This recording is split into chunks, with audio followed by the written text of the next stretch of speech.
गुरुदेव, आप पचोर में कहाँ से और कैसे आए? देखिए, मैं एक बार जब छोटा था उस समय मैं बीमार हुआ, मेरे पेट दर्द ज्यादा होने लगा तो हमें अस्पताल ले जाया गया। तो डॉक्टर ने बताया कि भैया ये अस्पताल छोटा है और हम इनको नहीं झेल सकते। फिर हमें दूसरी जगह अस्पताल ले गए तो वहाँ डॉक्टर के पास पहुंचे और उनने जैसे ही देखा तो उन्होंने कहा कि हमारे पास केवल आधा घंटे का समय है, ये अगर आधा घंटे के पहले इस बच्चे का ऑपरेशन अगर हो गया तो ये जी सकता है, नहीं तो इसकी ओपन डेल से अंदर फूट सकता है। तत्काल उन्होंने 2 डॉक्टर आए, उन्होंने ऑपरेशन किया और मैं ठीक हो गया। फिर मैंने विचार किया कि अगर आधा घंटे अगर कहीं रुक जाते और मर जाते तो क्या होता। तो ऐसी प्रेरणा मेरे अंदर आई हनुमान जी महाराज की कृपा से। तो मैंने विचार बनाया कि मुझे साधु बनना है। मैं ऐसा कहते कहते एक महात्मा के पास गया कहीं भी और महाराज जी से मैंने प्रणाम करके बोला, महाराज मुझे साधु बनाइए आप। तो उन्होंने कहा कि बेटा तू बड़े घर का बच्चा है, मैं साधु आपको बना नहीं सकता हूँ, आप यहाँ रिया करो, आया करो, ये आपका आश्रम। मेरा तो मन पूरा भरा गया था कि मैं अब मर ही जाता तो फिर कौन क्या करता, इसलिए अब मुझे साधु ही बनना है। मुझे धर्म की सेवा के कार्य में लगना है। धर्म रक्षा है, गौ रक्षा है, राष्ट्र रक्षा है, ऐसा मैं सुनता रहता था। तो धर्म के कार्य में मैं पहले बहुत भजन भाव भी गाता था तो मुझे बड़े लोग पसंद करते थे। फिर मेरे दूसरे हमारे महाराज जी जो आज इस संसार में नहीं रहे, जिनका नाम शीतलगिरी जी महाराज, मेरे गुरुदेव, मुझे शीतलगिरी जी महाराज का आश्रम था हमारे गांव से दूर, वहां हम गए और मैंने उनको हाथ जोड़ के प्रणाम किया, मत्था टेका और उनसे अपनी बात बताई मैंने। तो उन्होंने कहा कि बेटा हम तुम्हारे घर परिवार वाले से पूछे कि साधु ऐसे नहीं बनाए जाते हैं, पर फिर हमारे घर परिवार वाले से पूछा उन्होंने तो वो बड़े खुश हुए। उन्होंने कि महाराज ये तो धर्म का काम में लगा रहता है, आप तो इसको साधु बना लो। हमने दे दिया क्योंकि हमारे 3 बेटे और हैं, एक साधु बन जाएगा। हमारे जो पिताजी थे वो कहते थे कि एक देश की सेवा करे, एक भगवान की सेवा करे, एक खेती बाड़ी की सेवा करे और एक कोई भी कार्य ऐसा करे अच्छा जैसे आगे बढ़े। इसलिए उन्होंने हमें साधु के लिए महाराज जी को दे दिया। राजस्थान में कुचामन सिटी में हम गए और वहां पर मुझे साधु बना दिया गया। फिर मैंने वहां साधु बन के काफी दिन तक वहीं पर रहा। वहां से एक बार मेरा मन हुआ कि मुझे थोड़ा बाहर भी जाना चाहिए। फिर मैं वहां से चला तो सीधा भोपाल आया। भोपाल से आकर मैं सुजालपुर रेलवे स्टेशन आता है उस पर उतरा और वहां से बस वाले बोल रहे थे पचोर पचोर पचोर। हमने कहा भाई ये कौन सा शहर है ऐसा पचोर पचोर, बहुत सारे लोग चिल्ला रही है। हमने कहा चलो गाड़ी में बैठ जाओ इसमें। तो मैं उस बस में बैठ गया और बस से उतर के मैं एक व्यक्ति हमारे पास पीपलिया रसोड़ा गांव है यहीं पे पास में, तो वहां का था। उन्होंने किया महाराज तुम तो आज हमारी साथ चलो। तो मैं उनके गांव में गया, वहां पर 2-4 दिन रुका। फिर मुझे ठीक नहीं लगा कि नहीं भाई मैं तो आगे बढ़ूंगा, मुझे ऐसा इच्छा होती है कि मैं गुजरात जाऊंगा। तो उन्होंने कहा कि महाराज गुजरात तो पचोर से गाड़ी मिलेगी। हमने कहा वो पचोर भी देखना है मुझे। तो मैं वहां से फिर पचोर में आया वापस और पचोर में जैसे आया रेलवे स्टेशन पूछता पूछता गया और वहां पर रेलवे स्टेशन पे गया तो वहां के स्टेशन मास्टर से मैंने पूछा कि भैया मुझे गुजरात जाना है, ट्रेन कब मिलेगी। उन्होंने कहा कि महाराज आप तो बहुत लेट हो गए, गाड़ी कल 12 बजे आएगी, गाड़ी निकल चुकी है, आप 1 बजे आए, 1 घंटा लेट हो गए। मैं वहीं पे थोड़ी देर रुका। फिर वहां एक चबूतरा था भगवान शिव का, मैं मत्था टेकते आया भगवान को, तो देखा वहाँ बहुत सारे चारा घास था। अब हमने कहा हम फुर्सत में तो भगवान की सेवा करना हमारा कर्तव्य है। मैंने वहाँ सेवा आसपास का चारा उखाड़ा, भगवान को बुलाया जिलाया और वहाँ की जगह झाड़ बाड़ के अच्छी कर दी। काफी लोगों को अच्छा लगा कि वास्तविक में यह है महात्मा। यहाँ बहुत सारे महात्मा आते हैं और रात भर चिल्ला चोट करते हैं, कोई बैठते हैं, कोई खाते हैं, कोई सोते हैं, पर ये महात्मा शुद्ध है। उन लोगों ने मेरी बहुत प्रशंसा की। उन्होंने कहा महाराज आपको यही रहना है, गणेश जी आए हैं और 10 दिन के बाद फिर सोचना तुम अगर जाओ तो, पर अभी हम तुम्हें नहीं जानते। हमने कहा ठीक है भैया, हम तो बाबा ठहरे कहीं भी रुक जाएंगे। वहीं मैं रहने लगा। हमने कहा भैया हम किसी के घर नहीं जाता हूँ। तो मैं एक पेड़ था वहां पर, उसके पास में उन्होंने एक टेबल ला के रख दिया बड़ा सोने का और बैठने का भी था। उस पर मैं बैठा और जैसे ही गणेश जी हुए उसके बाद मन में प्रेरणा आई। हमने बोला भैया ये भोलेनाथ ऐसी जगह चबूतरे में बैठे हैं, यहाँ एक मंदिर बनाएंगे। तो मेरी एक रात वो ऐसी पूरी हुई कि वहां फिर मैं 7 साल तक एक पेड़ के नीचे बैठा और उस पेड़ के नीचे बैठने में मुझे इतनी ऊर्जा मिली। भगवान का जाप करता था, रात को 3 बजे से उठ के भगवान पे पानी एक साल चढ़ाता था। ओम नमः शिवाय, ओम नमः शिवाय, ओम नमः शिवाय। मैंने पानी भगवान पे डालते डालते समझ लो कि 7 बज जाते थे सुबह के। मेरे पास उस समय 10 रुपए थे। मैंने 10 रुपए का भी दूध लिया और भगवान पे चढ़ा दिया। अब मेरे पास तो कुछ नहीं, एक जोड़ कपड़े थे, कपड़े भी वो एक स्वापी थी और एक साल था। मेरे गुरुजी ने बोला था, शीतलगिरी जी महाराज ने, कि बेटा जाओ, चारों दिशा जागीरी में दी जाती है। फिर मैं बैठा बैठा सोचता था कि मेरे गुरुजी ने बोला है कि चारों दिशा जागीरी में है और भगवान जहां भी बैठ जाओगे वहां भगवान अवश्य आएंगे। तो मैंने फिर उन चबूतरे को अपना वो बना लिया कि यहाँ भगवान जरूर आएंगे। आज उस रेलवे स्टेशन के मंदिर से मैं 7 साल तक पानी में भीग जाता था।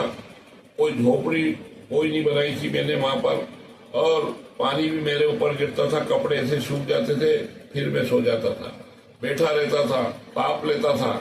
ऐसे करते करते लोग कहते थे ये महात्मा तो पागल है, महात्मा नहीं है। समय आया, धीरे धीरे जब वो मंदिर बना, आज वो मंदिर बहुत चमत्कारी मंदिर है। फिर वहां से मैं एक हनुमान जी का मंदिर है, रोड पे हनुमान जी खाकरे से टिके थे, वहां बना दिया। हनुमान जी बना के फिर मुझे पांजा गांव वाले ग्राम आए कि महाराज आप हमारे गांव में चलिए। उनके गांव में मैं गया, तो वहां भी मैं 7 साल तक लिया और गांव में 2 बार 3 बार यज्ञ करवाया। आज वो गांव बहुत अमन चमन में है। मुझे बहुत मानते हैं पूरे नगरवासी। 500 घर का गांव। फिर मुझे एक कुशवा जी ने मुझे 30 बाई 30 का एक प्लाट दिया आश्रम मंदिर बनाने के लिए, कि महाराज मेरे कॉलोनी में भी यहाँ पर, उसका नाम मैंने उनकी कॉलोनी का आनंद नगर रखा। उनके लड़के का नाम था मूलचंद जी, कुशवा जी का लड़का था आनंद नगर। फिर उनने हमें एक जमीन दी, तो उसमें मैंने पूरे नगरवासी के अच्छे अच्छे लोगों को सबको बुलाया कि भाई महाराज जी क्या कर रहे हैं यहाँ। मैंने कि भैया यहाँ मंदिर बनाना मुझे। तो उसमें एक मुसलमान, जिसका नाम, क्या नाम है उसका, जिसने ये बना रखा वेयर हाउस, मुबारक भाई मंसूरी। वो मुबारक गया और चंचल सेठ के साथ में गया, दोनों बहुत मित्र थे।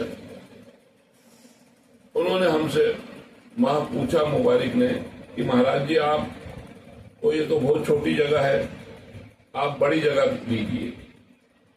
हमने कहा भैया देखिए मेरे लिए तो यही बहुत है। उन्होंने कहा नहीं मैं दूंगा तुम्हें जगह, आप देख लो एक बार।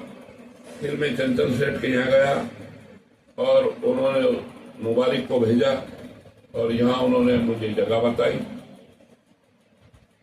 ये पूरी जगह, उन्होंने कहा जहाँ इच्छा पड़े रोड के पास ले लो या रोड से दूर, जहाँ भी इच्छा पड़े वहां जाके खड़े हो जाओ महाराज, हम तुम्हें जितनी चाहिए उतनी दे देंगे जगह। फिर मुझे उन्होंने, यहां मैं लास्ट में आके खड़ा हुआ, ये शनिदेव की महिमा है। और मैं जब चंचल सेठ के यहाँ गया तो उन्होंने एक बात करी कि महाराज हम शनि सिंगापुर गए थे तो वहां ऐसी मुझे भी प्रेरणा हुई कि एक शनि मंदिर बने। तो मैं बहुत दिन से मैं भी विचार कर रहा था कि शनि मंदिर की जगह कहीं बनाऊं, तो वहीं बनाने वाला था। पर जब उन्होंने कहा तो मेरे मन में और अच्छा भाव आ गया। उनके भतीजे ने कहा कि मेरे भाई साहब है वो शनि मंदिर बनवाने के इच्छुक है। फिर मैं उनके पास गया तो उन्होंने कहा महाराज शनि मंदिर में आप बनाइए और आप तो बोलो क्या चाहिए। तो चंचल मंगल जी ने ये शनिदेव का मंदिर बनाया, इसको डबल। फिर चंचल सेठ ने से कहा, मैंने मुबारक ने कहा ये जगह ले लो। हमने कहा भाई तुम मुसलमान हो हम हिंदू है, और अगर मान लो आपन नहीं रही है, उसके बाद तुम्हारे बच्चे ने कहा कि यहाँ तो हमारी मस्जिद थी कि हमारा मकान था, तो इसलिए मैंने कहा उससे। तो उसने कहा कि नहीं गुरु आप रजिस्ट्री करवा सकते हो, मैं रजिस्ट्री करवा दूंगा। जब हम रजिस्ट्री करवाने गए तो हमारे कमिश्नर साहब थे लसुल्ले जागीर वाले, वो मध्य प्रदेश के कमिश्नर भी लिए, ठाकुर मनोभाव सिंह जी। मैंने उनसे बोला साहब मेरे को रजिस्ट्री करवाना है, उसने जमीन दी है मुबारक ने। साहब ने कहा आपको जितने पैसे चाहिए मुझसे ले जाओ। हम जब गए ब्यावरा तो उन्होंने कहा कि महाराज 90,000 रुपये लगेंगे उस समय। हमने कहा साहब ठीक है जो भी लग जाएगा दे देंगे, ये हमेशा रहेगा, ये हमेशा की बात है। देखिए फिर रजिस्ट्री केवल हमारी जब राजगढ़ में जाके हुई तो वहाँ रजिस्ट्रार जी ने पूछा कि आप कौन हो। उसने कहा कि मैं मुबारक भाई मंसूरी। बोले ये तो महंत रामगिरी जी महाराज है। बोले उसने कहा कि ये मेरे गुरु हैं। वहां पर हमने रजिस्ट्री करवाई। चंचल सेठ ने मंगल जी ने यहाँ ये मंदिर में बहुत पैसे लगाए। आधा मंदिर फिर उन्होंने छोड़ दिया। फिर मैंने अपने भक्तों के द्वारा उस मंदिर को बनवाया। कमिश्नर साहब ने यहाँ पर जगह दी, भगवान की मूर्ति वही लाए, कमिश्नर साहब यज्ञ करवाया। आज शनि देव की ऐसी महिमा फैली है कि ये जहाँ मैं बैठा हूँ ये शनि धाम के नाम से यहाँ दूर दूर तक 200 बीघा में बड़ी कॉलोनी बन चुकी है। पहले यहाँ कोई नहीं रहता था, मैं जंगल में अकेला रहता था, भगवान भी नहीं बैठे थे, उसके बाद भी मैं रहता था। फिर मेरी मेहनताई पंजाब में हुई, पुराली में। मैं कुछ दिन वहां रहा, यहाँ मैंने कुछ साधु लिए, मैं फिर वापस मैं आ गया मेरे आश्रम में। हमने दूसरे साधु को छोड़ा। देखिए इस प्रकार मैंने यहाँ पर रहकर 118 यज्ञ कर दिया अभी तक। 1001 कुंडी भी यज्ञ मैंने करवाया है, जिसमें बड़े बड़े महात्मा आए, बड़े बड़े अच्छे ऋषि मुनि विद्वान ब्राह्मण हमारे यज्ञ में आए। ऐसे करके गोपाल जी देखो ये बहुत बड़ी कहानी है। मेरा जीवन, फिर मैंने भोजन छोड़ दिया। मेरे को भोजन बनाना नहीं आता था। एक बच्चा आता था उधर से, एक गांव से, अब वो आता, हम बुलाते बेटा आओ आओ दूध पियो, थोड़ा दूध पिलाते, उसको कुछ करते और कहते कि बेटा 2 ढक्कन और बना दो।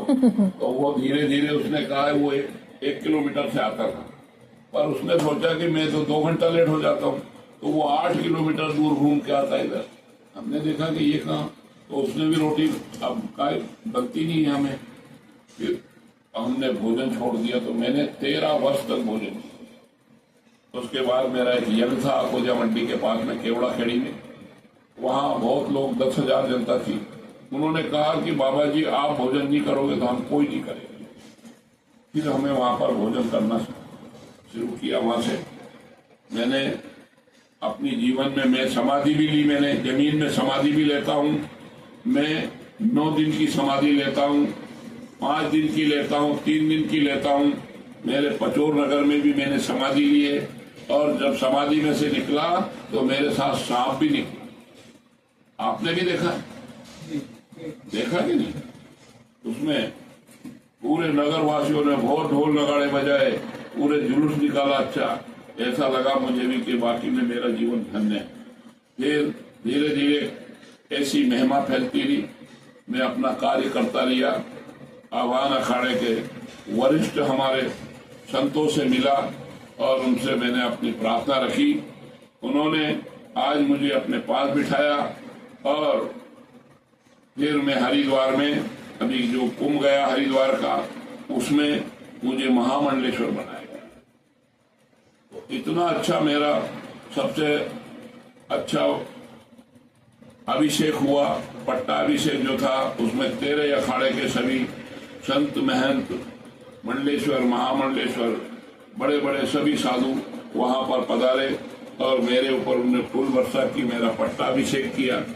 मैं बहुत धन्य हूँ। गंगा मैया के सानिध्य में जाकर मेरा पट्टाभिषेक हुआ, महामंडलेश्वर बनाया गया। उसमें हमारे इसी पचोर नगर के भैया और उनके जमाई साहब हमारे उज्जैन में रहते हैं, भैया अजय जी, उन्होंने हमारा बहुत बहुत सम्मान किया। पूरे नगर से यहाँ से लोग गए और उन्होंने जो भी देख रेख करना था, जो सहयोग करना था, उनके द्वारा यहाँ पर सबने सहयोग किया और मुझे महामंडलेश्वर बनाया। अब देखिए, मैं धीरे धीरे बहुत सारे कार्य किए। फिर मैं पैदल जाकर, मैंने यहाँ पर गौ माता के लिए यात्रा निकाली।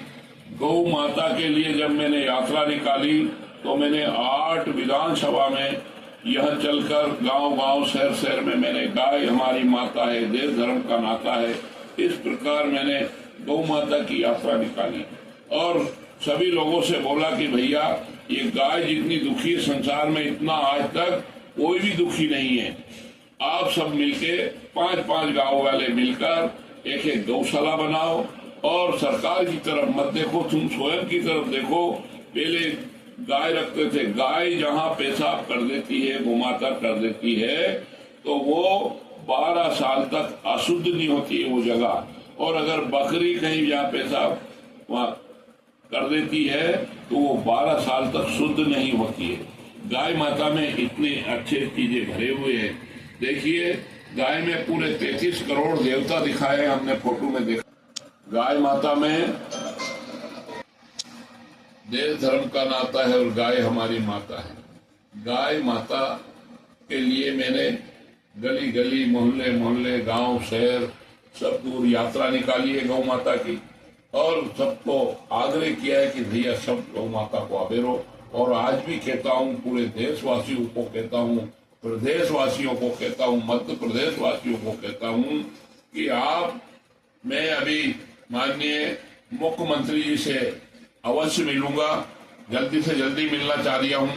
और मैं जैसे ही मिलूंगा उनको एक ही बात रखूंगा कि आप गौ माता का कार्य मुझे संभलाए और गौ माता के लिए पूरे जितने प्रदेश में हमारे जिले हैं वहाँ के कलेक्टर साहब को आदेश दें कि महामंडलेश्वर स्वामी रामगिरी महाराज के साथ जरूर बैठक करें और मैं उनसे जमीन लेकर और बड़े बड़े गौशालाएं बनाकर और वहाँ गौ माता की सेवा करवाना चाहता हूँ। मेरी एक इच्छा है। सभी संतों के द्वारा वहाँ सेवा होगी।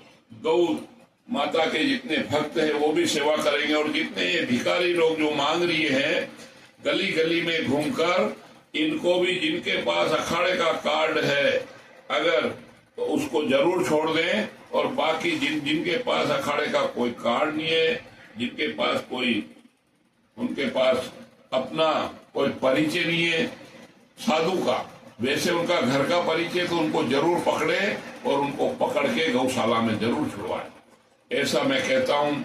फिर मैंने यज्ञ करवाता रहा काफी जगह। फिर मैं धीरे धीरे, फिर मैं शनिदेव महाराज की यात्रा गया और 5 बार मैंने यात्रा कर चुका हूँ।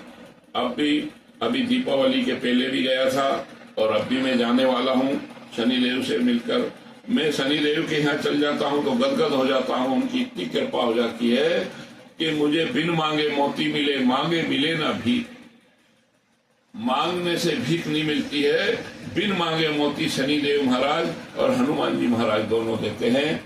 यहाँ पर मैंने राजा राम जी का मंदिर बना रखा है और यहाँ पर हनुमान जी का मंदिर बनाया हुआ है। यहाँ पर मैंने राधा कृष्ण का मंदिर बनाया हुआ है। शनि देव का मंदिर पहले ही बना हुआ था। अभी खाटू श्याम का भी मंदिर बना के तैयार कर लिया हूँ। अभी 1 महीने बाद बाबा खाटू श्याम को भी यहाँ बिठा लिया हूँ। यहाँ अष्टभुजा वाली माता जी दुर्गा जी पहले से ही बैठी हुई है, उनको भी बिठाऊंगा। यहाँ पर 52 भैरव में गंगा जी से उनको निमंत्रण देकर हरिद्वार से और 52 भैरव को यहाँ लाया हूँ। मेरे आश्रम पर 52 भैरव का भी स्थान है, यहाँ पर बैठे हुए हैं। यहाँ 12 ज्योतिर्लिंग महादेव भगवान शिव का 12 ज्योतिर्लिंग का भी यहाँ पर स्थापना होने वाली है। पहले से एक भोलेनाथ हमारे बैठे हैं और उनका नाम भी है शनि महादेव, जिनका नाम है शनि महादेव। शनि महाराज को पूजने वाला और शनि देव को अगर भगवान महादेव शनि महादेव को कोई जल चढ़ाता है और उनसे स्पर्श करता है तो समझ लो साक्षात्कार शनि महाराज से किया है और शनि महाराज उसकी सभी मनोकामना पूरी करते हैं। वो शनि देव के पास में यहाँ पर वो भोलेनाथ बैठे हुए हैं। अभी तक कहीं भी आपने शनि महादेव नहीं देखा होगा। शनि महादेव केवल मैंने अभी तक नहीं देखा है। मैंने अपनी स्थापना उनकी करवाई है। क्यों? शनि महाराज की जो लीला आती है उसको देखता रहता हूँ, उसमें बताते रहते थे बहुत पहले से जो शनि देव की लीला कर रहे हैं। मैं उनको भी प्रणाम करता हूँ, साधुवाद देता हूँ कि ऐसी लीला वो बता रहे हैं जैसे भगवान राम की लीला बता रहे हैं।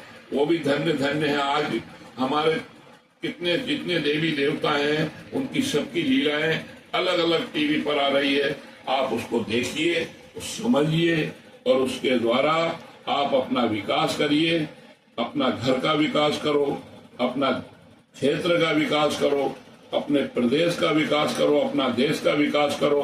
आप देखिए धर्म नीति के द्वारा हमारे प्रधानमंत्री जी, यशस्वी प्रधानमंत्री जी जो नरेंद्र मोदी जी, वो पहले संत की सेवा में रही है। वो धर्म नीति से होकर और आज राजनीति में आए हैं। वो धर्म नीति जानने वाला हमारे देश को संभाल सकता है।